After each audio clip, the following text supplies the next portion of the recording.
जय हिंद मेरे दोस्तों, मैं कुमार सिद्धू एक बार फिर से सिद्धार्थ जीएस टीचिंग सेंटर में भरपूर स्वागत करता हूं। मेरे दोस्तों, आज का क्वेश्चन रहेगा ज्योग्राफी से, जो बहुत इम्पोर्टेंट ज्योग्राफी का क्वेश्चन आती है और हर एक ऐसा एग्ज़ाम है उसमें ज्योग्राफी का क्वेश्चन पूछा जाता है। कोई ऐसा एग्ज़ाम नहीं है जिसमें नहीं पूछता है। क्या जी क्या है? जियोग्राफी।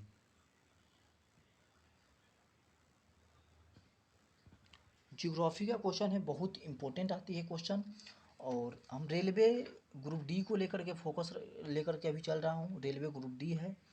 उसके बाद में एसएससी एमटीएस है, जो 15 दिन बाद से एग्ज़ाम लेना स्टार्ट करेगा एसएससी। और इसके बाद में एसएससी जीडी भी आ रही है। इसे सभी एग्ज़ाम के लिए थोड़ा सा नहीं, एक क्विक रिवाइज है। क्या है ये? क्विक रिवाइज मैं अभी करवा रहा हूँ। बहुत इंपॉर्टेंट हो जाती है ये असाइनमेंट ज्योग्राफी के लिए। ये बहुत ही लेंदी है, लेकिन जितना हो सकता है उतना कोशिश करते हैं। हम सभी मिलके इसको करने का प्रयास करेंगे। ज्योग्राफी को मैं स्टार्ट करता हूँ। भूगोल के नामकरण किस तरह से पढ़ा, कहाँ से पढ़ी भूगोल का नामकरण, उसके बारे में चर्चा है। भूगोल के नामकरण एवं इस विषय का प्राथमिक स्तर का व्यवस्थित स्वरूप प्रदान करने का श्रेय यूनान के निवासियों को जाता है। किसको? यूनान के निवासियों को जाता है।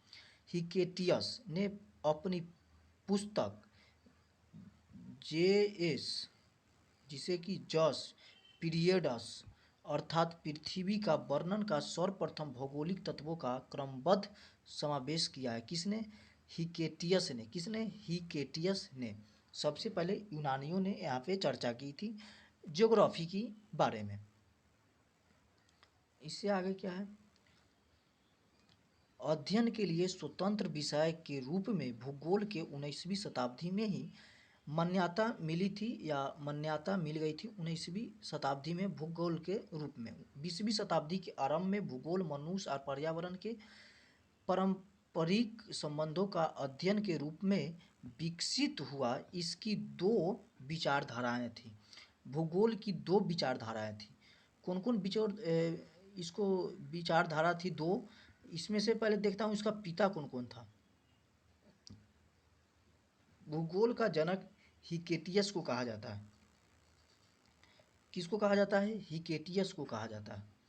दूसरा नंबर में कौन है? वर्तमान भूगोल का जनक एलेक्जेंडर वॉन हेम्बोल्ट। एलेक्जेंडर सिंपल से याद रखिएगा, इसको ज़्यादा याद न रखिएगा, तो कुछ भी याद नहीं रहेगा। एलेक्जेंडर भी भूला जाइएगा।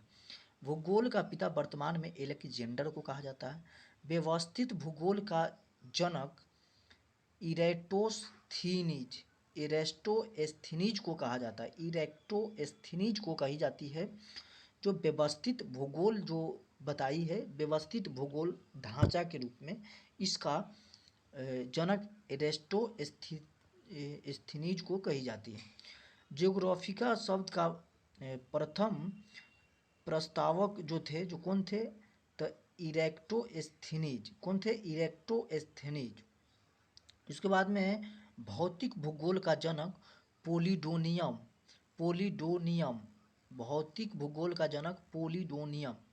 संस्कृत भूगोल का जनक कार्लो सावर को कही जाती है। गणितीय भूगोल का संस्थापक थेल्स व एलेक्सीमिंडर को कहा जाता है। थेल्स व एनेक्सीमिंडर को कही जाती है गणितीय भूगोल का संस्थापक। उसके बाद में है विश्व ग्लोब का निर्माता मार्टिन बैहम को क्या कहा जाती है? विश्व ग्लोब का निर्माता, विश्व का पूरा ग्लोब का निर्माता मार्टिन बैहम को कहा जाता है। 10वीं नंबर में क्या दी? 9वीं नंबर में दी गई है। 9वीं नंबर में दी गई है विश्व मानचित्र का निर्माता करता अनेकजी मेंडर। किसका? अनेकजी मेंडर को कही जाती है। 10वां नंबर में भौगोलिक विश्वकोश का रचनाकार स्ट्राबो है। कौन है? स्ट्राबो है भौगोलिक विश्वकोश का रचनाकार।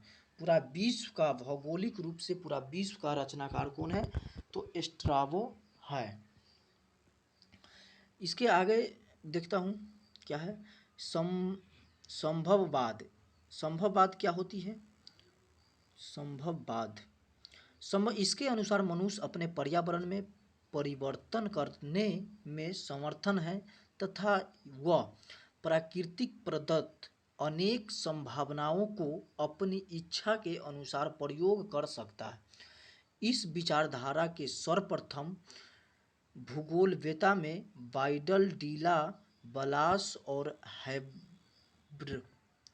हैब्रे ने दिया था। ये कहाँ से आई? हैब्रे ने दिया था। ये भूगोलवेत्ता थे। कौन थे? सबसे प्रथम संपादन जो किया था, मनुष्य अपने पर्यावरण में परिवर्तन करने में समर्थन है। पर्यावरण को परिवर्तन करने में जितना भी लोग हैं वो सभी समर्थन है। इसका कहानी जो बताई, जो किसने बताई थी? तो बाइडल, डीला, बलास और हैब्रे, दोनों अलग अलग था। हैब्रे और बलास दोनों मिलकर ये कथन निष्कर्ष की थी। दूसरी नंबर में है निश्चयवाद। निश्चयवाद क्या होती है?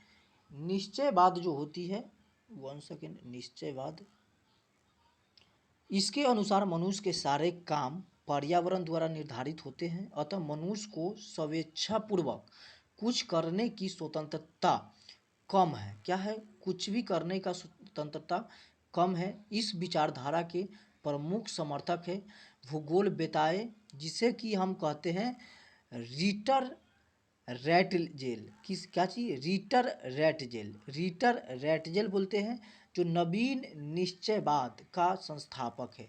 नवीन निश्चयवाद का संस्थापक है। क्या है? नवीन निश्चयवाद का संस्थापक है एलेन सम्पूल और हटिंगटन। कौन है? एलेन सम्पूल और हैलिंगटन, ये भी इसका नाम आती है। इस सबसे एक्चुअल में क्वेश्चन आती नहीं है, लेकिन थोड़ा सा मैं डिटेल में थोड़ा बता देता हूँ। एक भूगोलवेत्ता और आया, वो क्या कर रही है? भूगोल एक ऐसा स्वतंत्र विषय है जिसका उद्देश्य लोगों को विश्व आकाशीय पिंडों, स्थल, महासागरों, जीव जंतुओं, वनस्पति, फलों तथा भूधरातल क्षेत्र में देखी जाने वाले प्रत्येक अन्य वस्तु का ज्ञान प्राप्त कराना है, जिसे स्ट्रैबो ने कहा था। किसने? स्ट्रैबो ने कहा था। ये कुछ हद तक ये पूरे की पूरे ये सही है। इसके बाद में एक और आती है,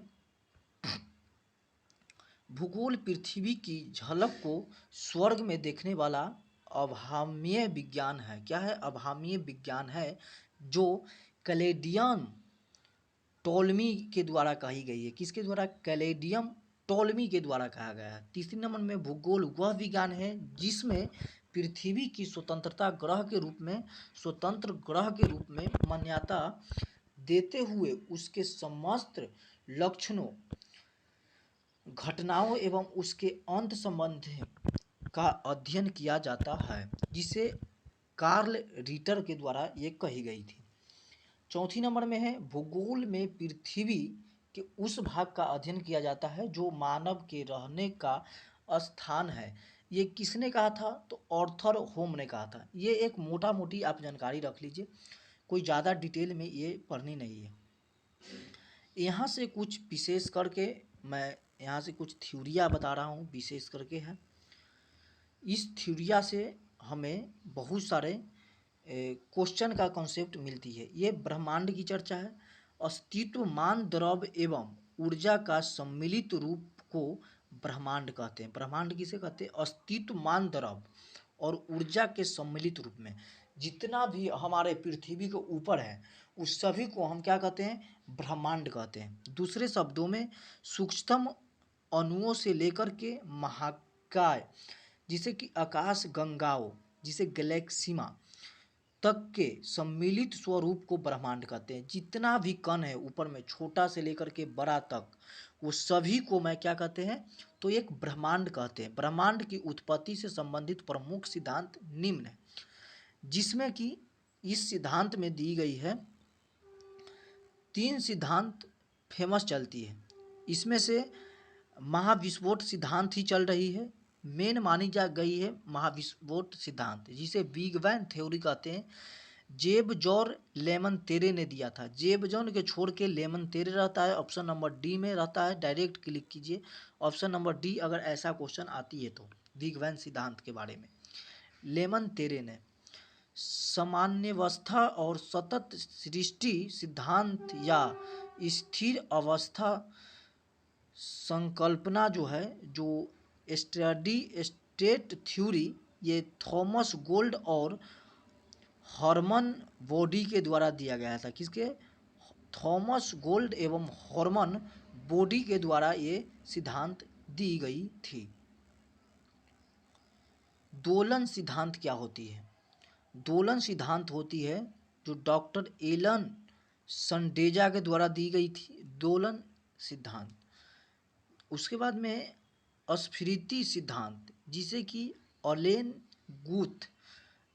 गुथ के द्वारा ये दी गई थी। ये 3 सिद्धांत मुख्यतः चल रही है। ब्रह्मांड की उत्पत्ति से संबंधित महाविस्फोट का सिद्धांत सर्वाधिक मान्यता है।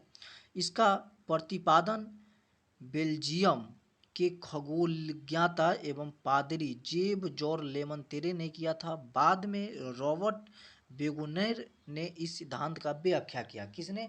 बेगुनर ने आकर के इसको विशेष रूप से क्या किया? तो व्याख्या किया था, ठीक ना। लेकिन ये सिद्धांत दिया हुआ है महाविस्फोट का सिद्धांत।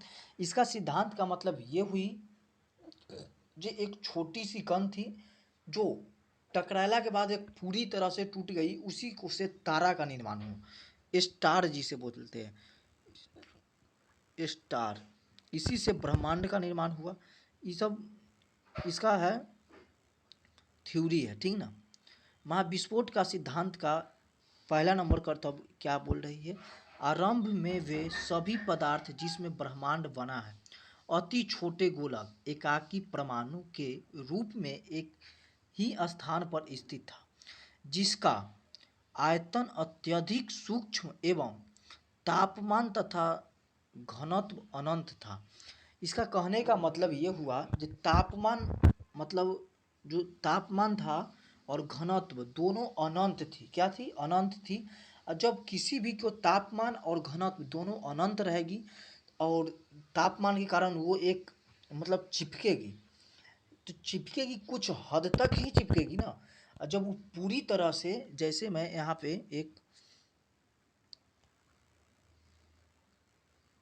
पे मैं कुछ डिटेल में देखता हूँ, ये एक पूरा तरह से ये एकांकी परमाणु है। यहाँ इसका मेन केंद्र है। क्या है? ये मेन केंद्र है।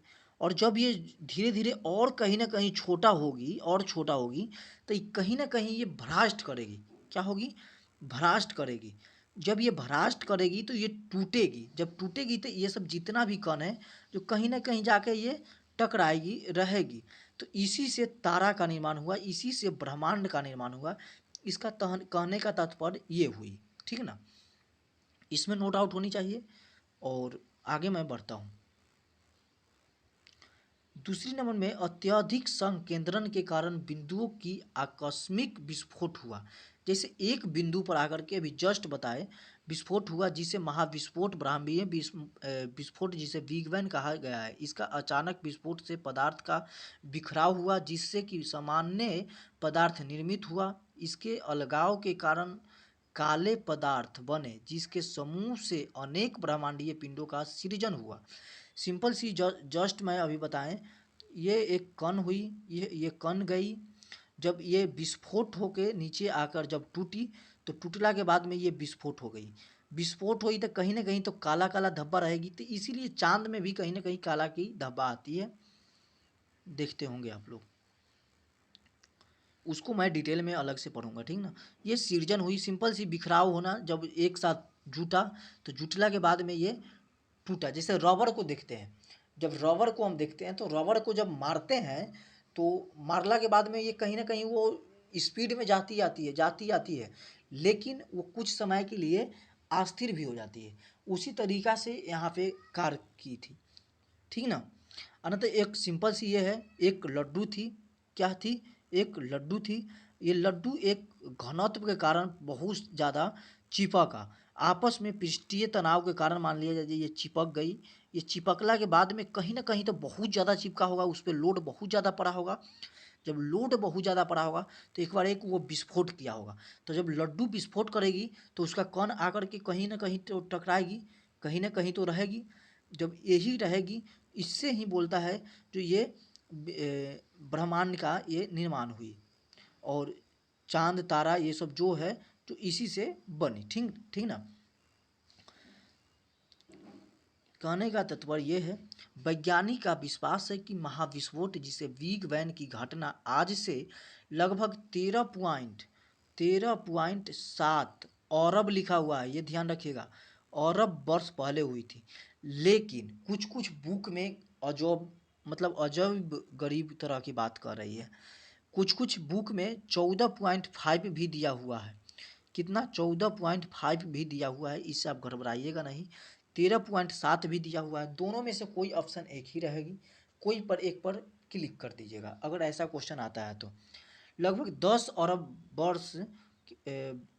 अरब वर्ष पश्चात यानी आज से 4.5 अरब वर्ष पूर्व सौर मंडल का विकास हुआ, जिसे कि ग्रहों तथा उपग्रहों का निर्माण हुआ। इस प्रकार बिग बैंग परिघटना में से ब्रह्मांड की उत्पत्ति हुई और तभी से उसमें निरंतर विस्तार होती चली गई। इसके साक्ष्य के रूप में आकाश गंगाओं के बीच बढ़ती दूरी का साक्ष्य दिया जाता है, जिसे कि नासा ने 2001 ईस्वी में मैप माइक्रोवेव एनिसोट्रॉपी प्रोब जिसे नामक अनुसंधान में इसकी पुष्टि की है। नासा ने, अमेरिका ने, किसने? यूएसए ने। ये किसके द्वारा? मैप के द्वारा ये देखी गई थी। ठीक ना, 2001 में। ब्रह्मांड के निरंतर विस्तार के साक्ष्य जुटाने में एडविन हब्बल का योगदान उल्लेखनीय है। ब्रह्मांड के निरंतर विस्तार के साक्ष्य के रूप में अंतरिक्ष में सूक्ष्म तरंगों का उपस्थित का पता चलता है।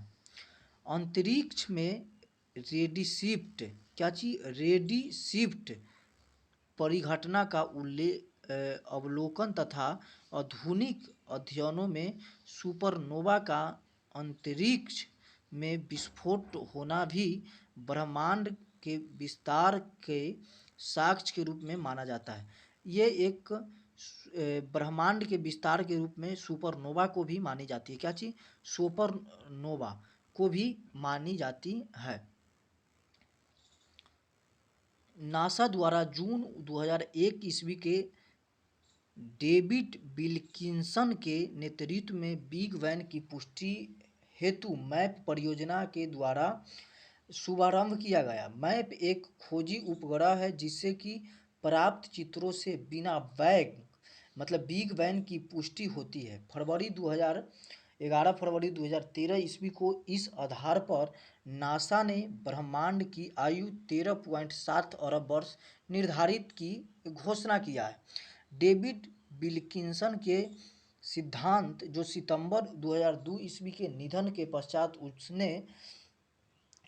उसके सम्मान में मैप का उपग्रह का नाम 11 फरवरी 2003 दिया, जिसे कि डब्ल्यू मैप कहा जाता था, जिसे कि विल्किंसन माइक्रोवेव एनिसोट्रॉपी प्रोब रखा गया था इसका नाम।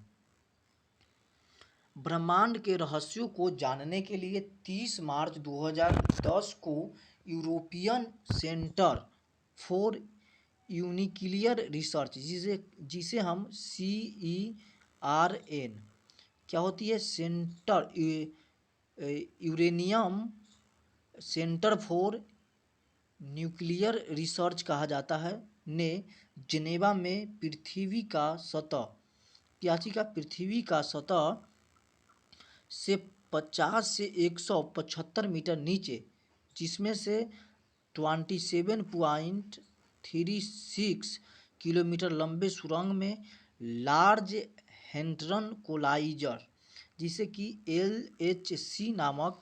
LHC नामक महाप्रयोग सफलतापूर्वक किया है। ये क्या किया है इसके बारे में देखता हूँ। सितंबर 2008 ईस्वी में यह महाप्रयोग असफल रहा था। इसमें प्रोटॉन बीमों का लगभग प्रकाश की गति से टकराया गया था और हिंगस बोसोन के निर्माण का प्रयास किया गया। क्या चीज? हिग्स बोसोन के निर्माण का प्रयास किया गया। माना जाता है कि गॉड पार्टिकल के नाम से जाना जाने वाला हिग्स बोसोन में भी ब्रह्मांड के रहस्य छिपे हैं, क्योंकि यह सबसे बेसिन यूनिट माना जाता है, जिसे कि CERN ने जुलाई 2012 में हिग्स बोसोन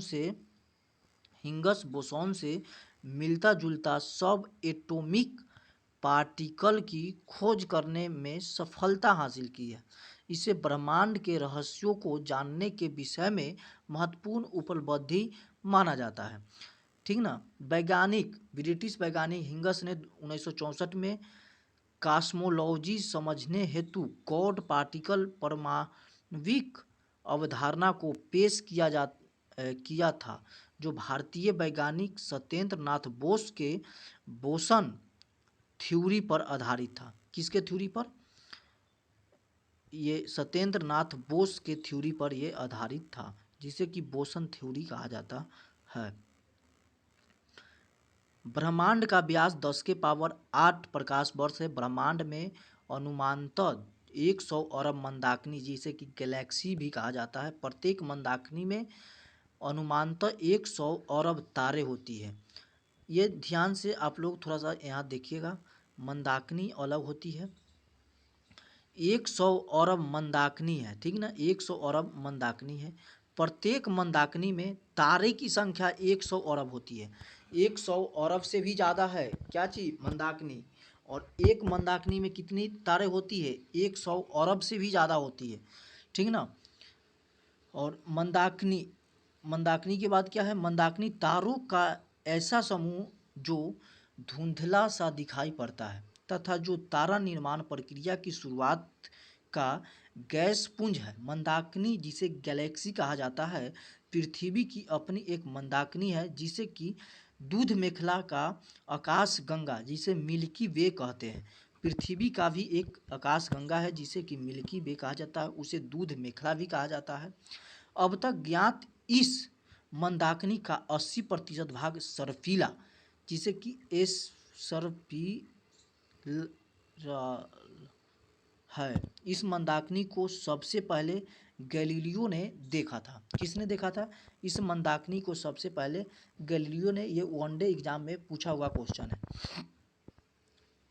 तो यहाँ तक समझ में आ गया होगा।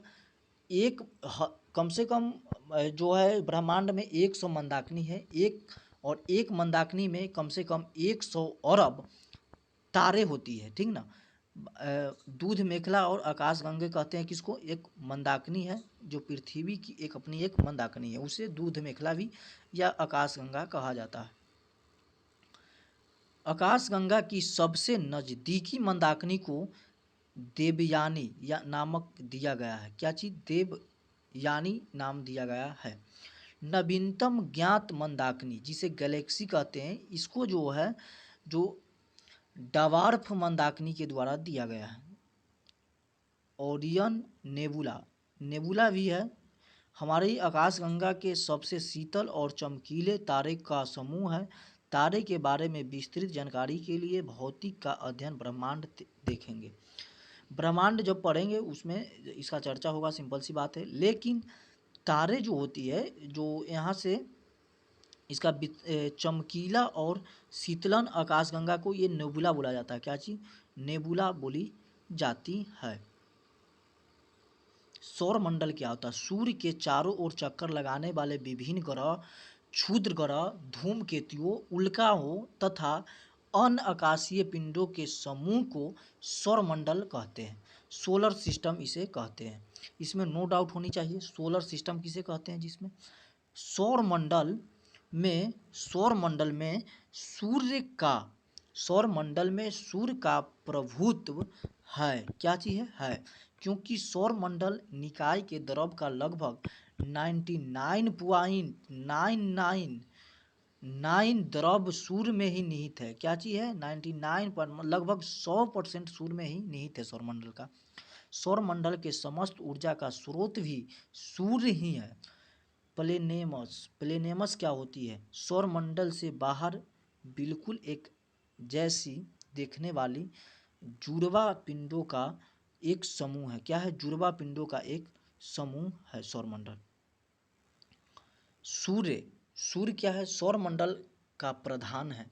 सूर्य जो है, जो सौरमंडल का एक प्रधान है, यह हमारी मंदाकिनी दूध मेखला के केंद्र से लगभग 30,000 प्रकाश वर्ष की दूरी पर एक कोने में स्थित है। ये दूध मेखला की बात मैं कर रहा हूँ, उससे भी 30,000 प्रकाश वर्ष की दूरी पर होती है, बहुत दूरी पर ये होती है ये सूर्य। यह दूध मेखला मंदाकिनी के केंद्र के चारों ओर 250 किलोमीटर पर सेकेंड की गति से परिक्रमा कर रहा है। इसका परिक्रमण काल दूध मेखला के केंद्र के चारों ओर एक बार घूमने में लगभग 25 करोड़ यानी कि 250 मिलियन वर्ष लगता है, जिसे ब्रह्मांड वर्ष भी कहते हैं। कोसमस एयर भी कहा जाता है। क्या चीज़? कोसमस एयर भी कही जाती है इसको। सूर्य अपने अक्ष पर पूर्व से पश्चिम की ओर घूमती है। ये क्वेश्चन 100 बार से कम नहीं पूछा है रेलवे और एसएससी दोनों ने। सूर्य किधर की ओर जो घूमता है, तो ये सूर्य जो है जो पश्चिम से पूर्व की ओर घूमता है। मध्य भाग 25 दिनों में और ध्रुवीय भाग 35 दिनों में एक परिक्रमा या घूर्णन करती है सूर्य की। सूर्य एक गैसीय गोला है जिसमें हाइड्रोजन का 71% और हीलियम का 26.5% एवं अन्य तत्व 2.5% होता है। सूर्य का केंद्रीय भाग कोर कहा जाता है। क्या चीज़? कोर कहा जाता है। यहाँ पे कोर हिंदी में बोला जाता है, इंग्लिश में इसे कोर बोला जाता है आंतरिक भाग को, जिसका तापमान लगभग 1.5 गुने 10⁻7 डिग्री सेल्सियस होता है। इसका तात्पर्य ये हुआ, जो 10 पड़े यहाँ 7 को जीरो और हो जाएगी, इससे गुना करो 10 हो जाएगा। लगभग ये 1.5 गुने 10⁻7 होती है। क्या चीज़ होती है? टेम्परेचर होती है सूर्य के कोर में, जिसका उसका सतह के बाहरी, सूर्य के बाहरी सतह के तापमान कितनी होती है? तो 6000 डिग्री सेल्सियस। हैंस बेंथ जो है ने बताया कि 10⁻7 डिग्री सेल्सियस पर सूर्य के केंद्र पर 4 हाइड्रोजन नाभिक मिलकर एक हीलियम नाभिक का निर्माण करता है। अर्थात सूर्य के केंद्र पर नाभिकीय संलयन होता है, जो सूर्य के ऊर्जा का स्रोत है। सूर्य के ऊर्जा का स्रोत है। यहाँ नाभिकीय संलयन की अभिक्रिया होती है। नाभिकीय संलयन की अभिक्रिया होती है। सूर्य की दीप्तिमान सतह को प्रकाश मंडल कहते हैं। सूर्य की दीप्तिमान सतह को क्या कहते हैं? प्रकाश मंडल कहते हैं, जिसे फोटोस्फीयर भी कहा जाता है। प्रकाश मंडल के किनारे प्रकाशमान नहीं होते हैं, क्योंकि सूर्य का वायुमंडल प्रकाश का अवशोषण कर लेता है। सूर्य का जो है, जो वायुमंडल क्या करता है? अवशोषण कर लेती है। वर्णमंडल तो इसे वर्णमंडल कहते हैं। यह लाल रंग का होता है। सूर्य ग्रहण के समय सूर्य के दिखाई देने वाले भाग को सूर्य किरीट कहते हैं। ये क्वेश्चन इंपॉर्टेंट बन जाता है, यहाँ से देख लीजिएगा। सूर्य ग्रहण के समय सूर्य के दिखाई देने वाला भाग को सूर्य किरीट कहा जाता है। क्या चीज़? सूर्य किरीट कहता है। सूर्य किरीट जिसे एक श्रे उत्सर्जित करता है, इसे सूर्य का सुकुट भी कहा जाता है। सूर्य का सुकुट भी कहा जाता है। ये पहला बार हमें पता चला है। पूर्ण सूर्य ग्रहण का समय सूर्य किरीट से प्रकाश की प्रक्रिया होती है। क्या चीज़? सूर्य किरीट से प्रकाश की प्रक्रिया होती है। सूर्य की उम्र 5 बिलियन वर्ष है। भविष्य में सूर्य द्वारा ऊर्जा देते रहने का समय 10⁻11 वर्ष है। सूर्य के प्रकाश की पृथ्वी तक पहुंचने में 8 मिनट 16.6 सेकेंड। अब तो लगभग किसी बुक में मैं देखे थे, तो उस बुक में लगभग 8 मिनट 20 सेकेंड कर दिया गया है। 8 मिनट 20 सेकंड कर दिया गया है, ठीक ना। सूर्य के प्रकाश की पृथ्वी पर पहुंचने में कितना समय लगती है, तो 8 मिनट 20 सेकंड लगती है। सौर ज्वाला को उत्तरी ध्रुव पर ऑरोरा बोरियालिस और दक्षिणी ध्रुव पर ऑरोरा ऑस्ट्रेलिस कहते हैं। सूर्य के धब्बे चलते हुए गैसों के खोल का तापमान आसपास के तापमान से 1500 डिग्री सेल्सियस कम होता है। सूर्य के धब्बों का एक पूरा चक्र 22 वर्ष का होता है।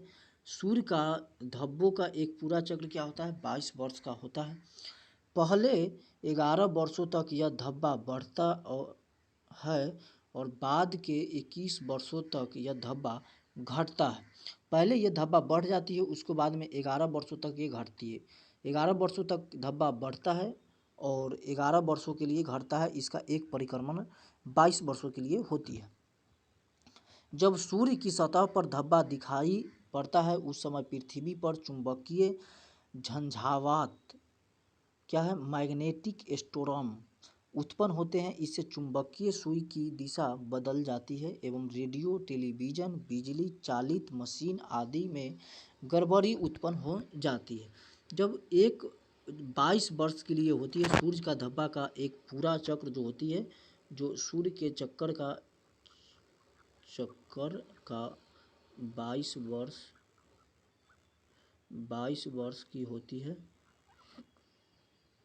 जब ये 22 वर्ष की होती है तो 22 वर्ष 11 वर्ष तक लगी ये क्या होती है, धब्बा के ऊपर होती है, जो नहीं दिखाई देती है 11 वर्ष तक लगी धब्बा दिखाई देती है। सिंपल सी बात ये हुई। जब नीचे दिखाई देती है तो वहाँ दिक्कत भी कुछ आ जाती है। यहाँ आज की ये लास्ट है, इसको मैं देखता हूँ क्या इसमें कह रही है। ब्रह्मांड के बारे में हमारा बदलता दृष्टिकोण।